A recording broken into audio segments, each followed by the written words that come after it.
Hi everyone. Hi. Welcome. I'm Natalia, still here co-founder and artistic director. Hi, and I'm Kyra. I'm one of the Still Here alumni and also co-curator for tonight's show. We have much to honor and to celebrate tonight. We want to begin tonight by first honoring the native land that we are standing on, and honoring our native heritage that makes up so much of our Latinx cultures and identities. So let's take a moment of silence for the true OG natives of this land, the Ohlone tribe. Thank you. Tonight we're here to celebrate our 5th anniversary. And we're really happy to be bringing you Sabor, Still Here 5. And it's actually our first all people of color show.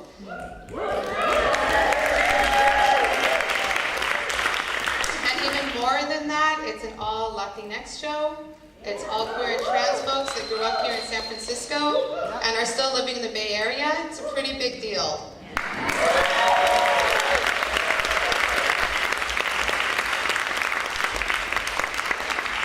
Today we'd also like to honor our other co-founder, Christina Mitra. You probably saw her taking your ticket or in the slideshow. Stand up, Christina. So Christina can stand up. You know, this is really a labor of love between two friends, and what started as an idea sparked by two friends has become something that's really part of a community. So we thank you so much. And we also want to celebrate the artists who have been a part of other Still Here shows in the past 5 years. So can you please stand up if you were a past Still Here artist?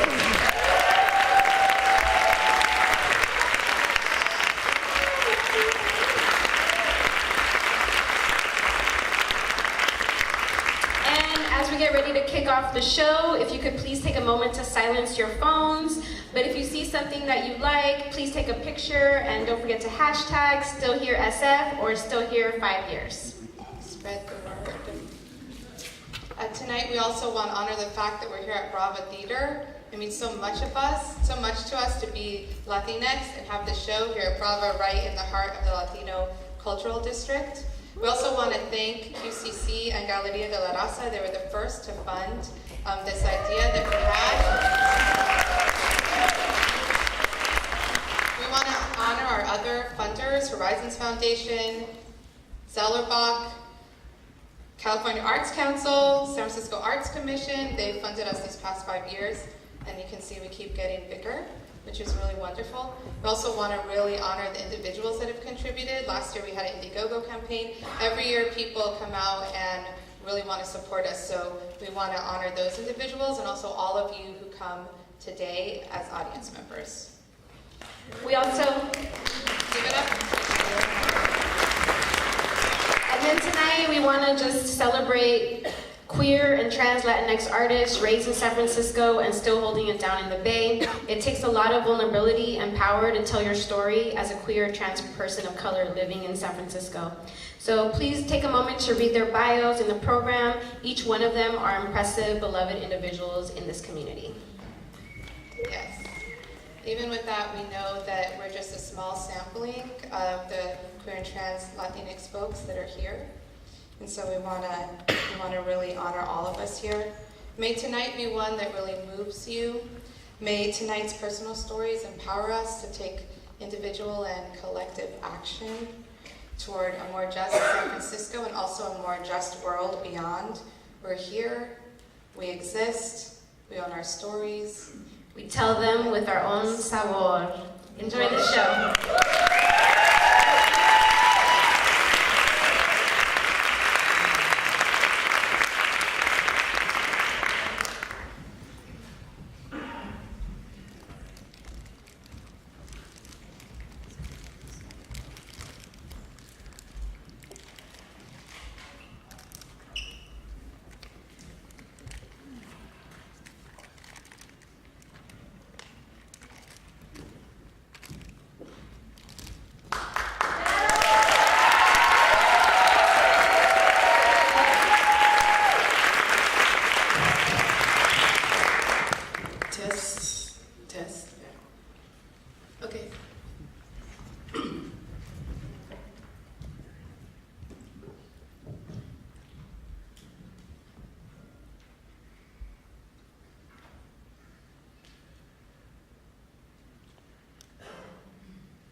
I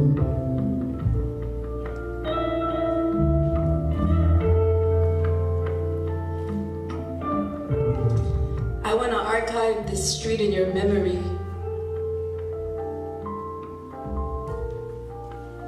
These amateur pans.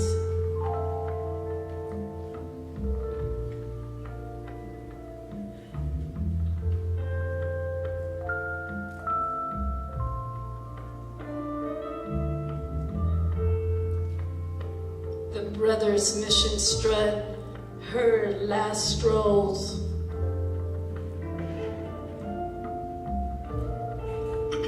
I want this footage to be included in San Francisco history, like the flowers on hippies from Haight Street.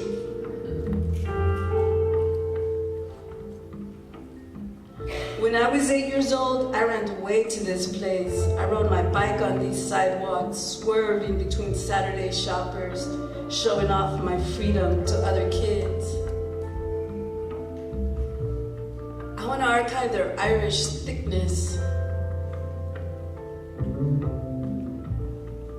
her polka dots,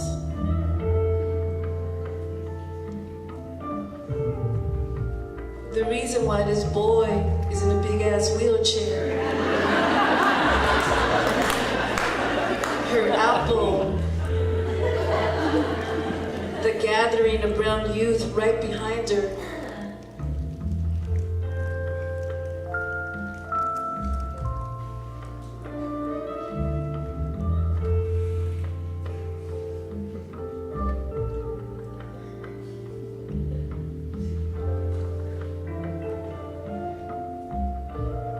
Lovers getting to know each other.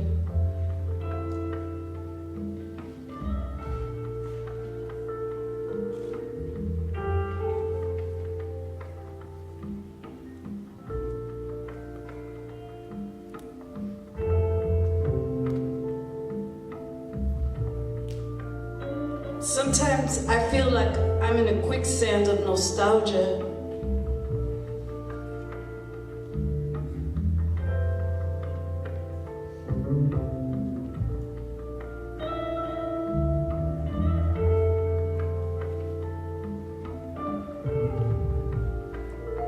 In 1969, 7 Central American men are accused of killing a white police officer.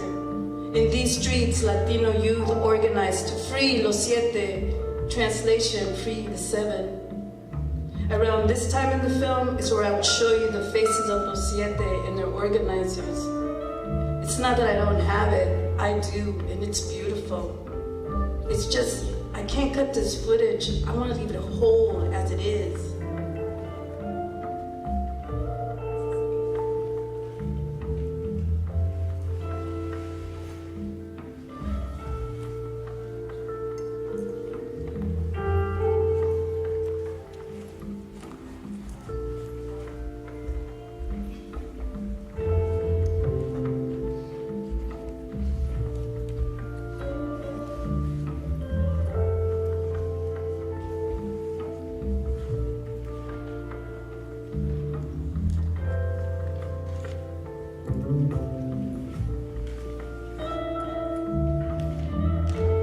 I've interviewed the women and men who organized for Los Siete.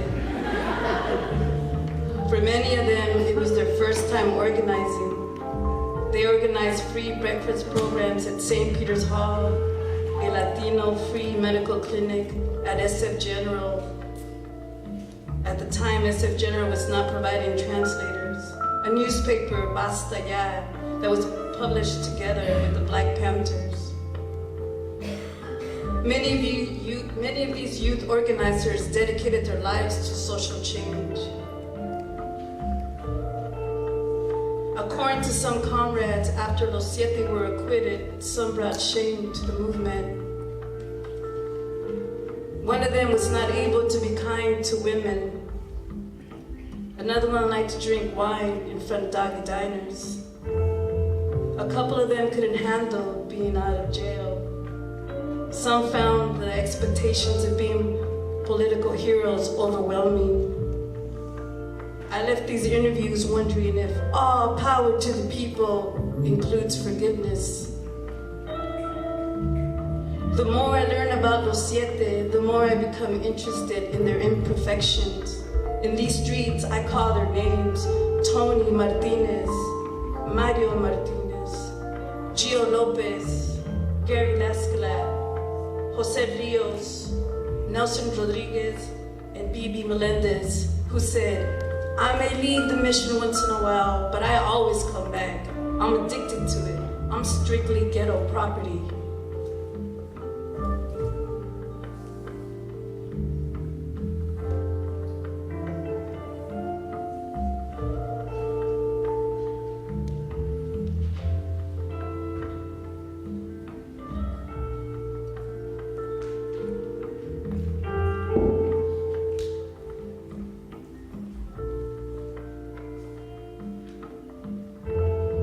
I want to archive this corner.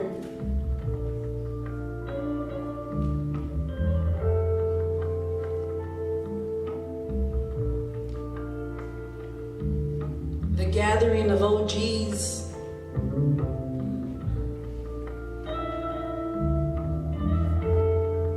Polish, Irish, Italians, I think some Norwegians.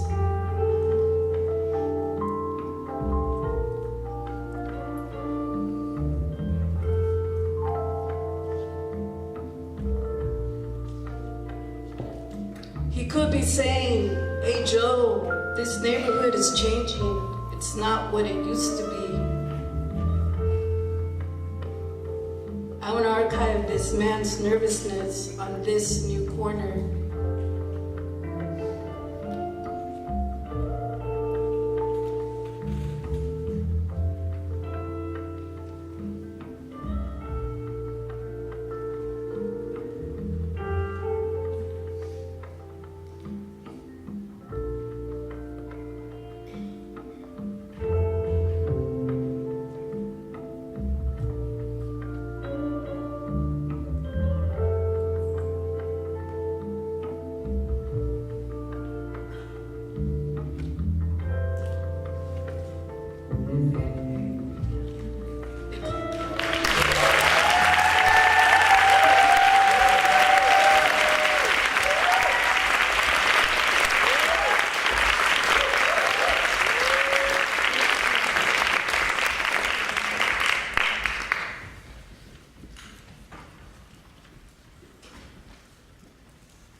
Part 1. What does it mean to not be known? What does it mean to have hidden away in fear? What does it mean to be in hiding? How has my identity led to my own rejection? How has being Latinx led to an experience of shame, worthlessness, pain, and resilience for me? When I was 6, I remember having a conversation with my mother. I am Native American, I told her.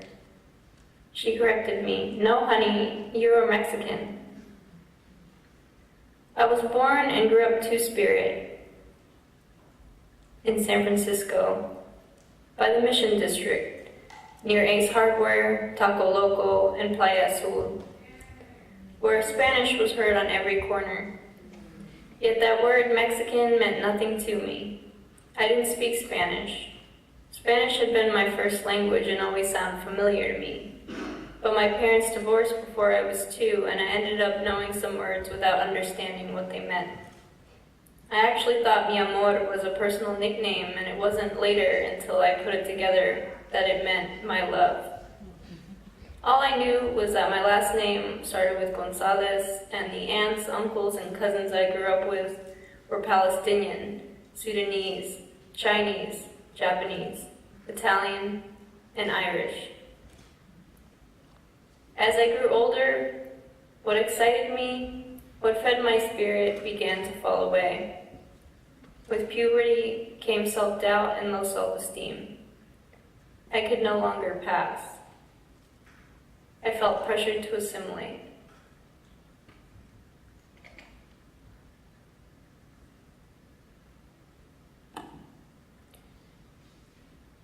I felt I belonged nowhere.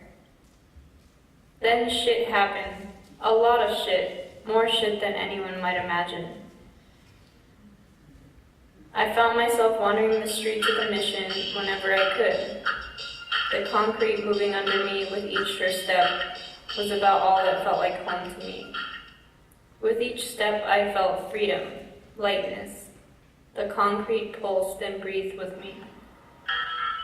Frisco city lights and skyline shining radiantly and defiantly back at me, reflecting in my eyes.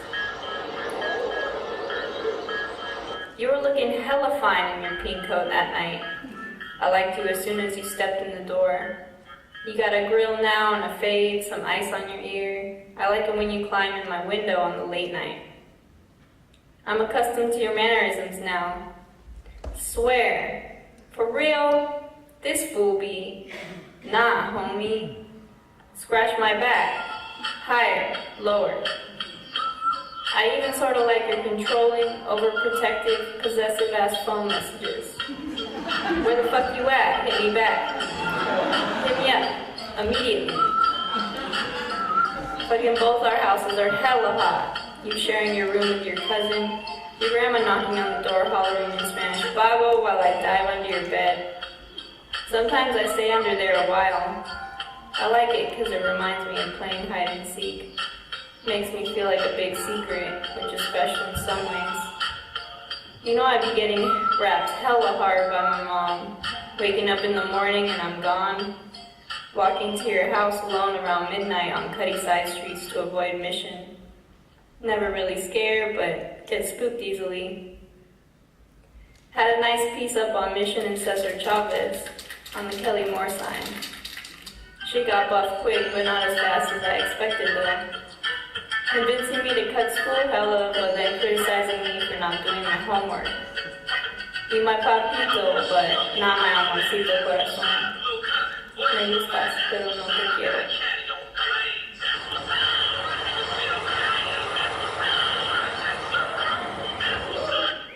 Part 2. So from the start you knew I liked you. I've been working there for a couple weeks when I ran into your brother, Moon. I met Moon back in high school through my homegirl he was talking to, and when we used to kick it back in the day on stoops, in cutty cuts, at DP, killing fits, smoking blunts, and smashing through Frisco streets, bumping Lil Wayne, being hyphy in a stolen car from Universal Key. But I hadn't met you until then. Not too much had changed in the couple years from ages 17 to 19, except I met you. By that time, I'd vowed never to date any Frisco natives ever again. Lucky for me, Frisco was your third hometown. When I met you, I dropped out of school and appeared to be continuing on a crash course towards chaos. I got into a couple fights on 16th. One I won and one I lost. The one I lost landed me in jail and regretting I hadn't listened better to my instincts and intuition. By the time I was locked up though, you were already gone. I consider your appearance in my life divine intervention. You steered me onto a virtuous path like all those you knew, guiding us towards the life-affirming principles and values we live by each day. You are a true warrior and scholar, and a blessing to all those you touch. I'm grateful to have been one of them. The night we first hooked up, we got in some kind of bonus, like a $20 gift card for each employee, and we ended up at your downstairs neighbors. I enjoyed kicking it with you, sharing music and jokes, kicking back, enjoying the Frisco nights and the E. You lived upstairs with your mom, 2 brothers, sister, and cat, Kato, in a 1-bedroom apartment converted into a 2-3 bedroom apartment via the typical Frisco room situation.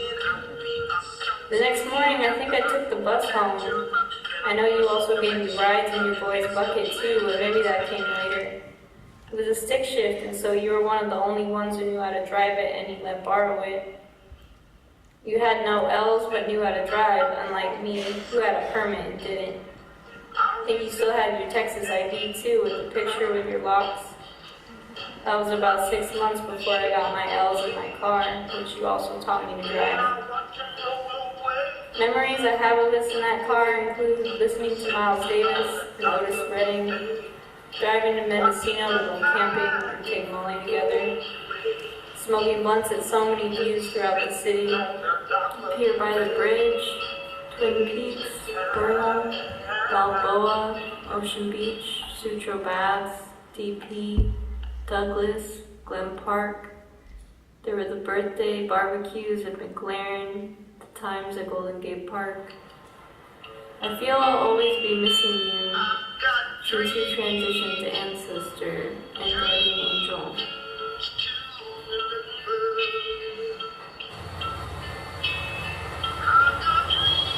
Years later, I walk the same streets and have the same connection to them. But some things have changed. I've healed. I've decolonized. I've learned in some ways my mom was wrong. My ancestors are from this continent. We are all mixed blood. And I have also met my companion. Hola chulo, bien chulo, te quiero tanto. ¿Sabes qué? Hueles bien rico y tus ojos son como el cielo. Reflejando vibras de energía, tus labios son como las nubes, suaves y tiernos, y tus dientes como las montañas. Cuando nos besamos, sembramos un paisaje cerca del mar, floreciendo y amaneciendo, tan dulce y brillante que oigo los pajaritos y el viento, inhalando y exhalando, suspiros apasionados y húmedos, respirando como las olas, acariciando la arena en la orilla como tus manos en mi piel. What does it mean to thrive, to survive, to persist, to change, to be known, to step out of the shadows? When will the part that's hiding in the shadows because of a negative reality come forth? The shadows blanket the parts that hurt so I don't feel them. When will I no longer avoid the parts that hurt so that they don't stay in the shadows? What lengths am I willing to take to heal myself?